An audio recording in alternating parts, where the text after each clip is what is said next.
জামাত ইসলামের প্রার্থী হিসাবে আমাকে ভোট দিবেন। ভোট দিয়ে আমাকে নির্বাচিত করলে আমি এলাকায় বলে দিয়েছি, কয়রার মতন জায়গায় মানুষের স্বাস্থ্যের সুব্যবস্থা না পেয়ে চলে যায় খুলনায়, কি বলে ঠিক না, পথে ঘাটে মারা যায়। ইনশাআল্লাহ নির্বাচিত হলে কয়রায় আমি 100 শয্যা হাসপাতাল করবো ইনশাআল্লাহ।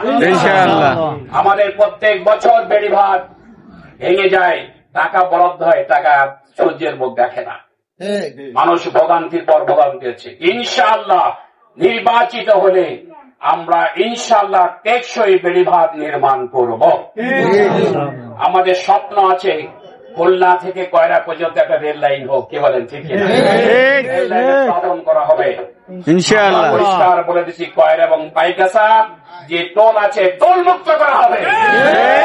আমি ইতিমধ্যে যোগাযোগ করেছি, সময় নিয়েছে, সময় যদি অতিবাহিত হয় তাহলে এখানে আর টোল থাকবে না আশা করি, ঠিক আছে?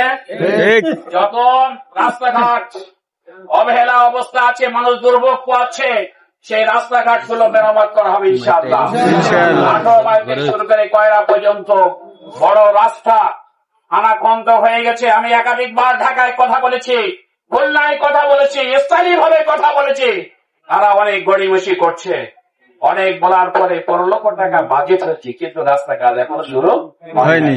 জামাত ইসলামী আমার পক্ষ থেকে আমি 0 পয়েন্টের একটা খানাখন্দ ছিল, সেখানে ইট দিয়ে আমরা সংস্কার করেছি। একক সংগঠনের পক্ষ থেকে এত টাকা খরচ করে রাস্তা মেরামত করার মতন অবস্থা আমাদের নাই, কি বলে ঠিক না? অতএব সরকারকে এটা উদ্যোগ নিতে হবে, যে টাকা বরাদ্দ হয়েছে এই সময় দ্রুত গতিতে সেই সংস্কার করে দিতে পারলে জনগণ একটু সুবিধা ভোগ করতে পারবে, কি বলেন ঠিক না?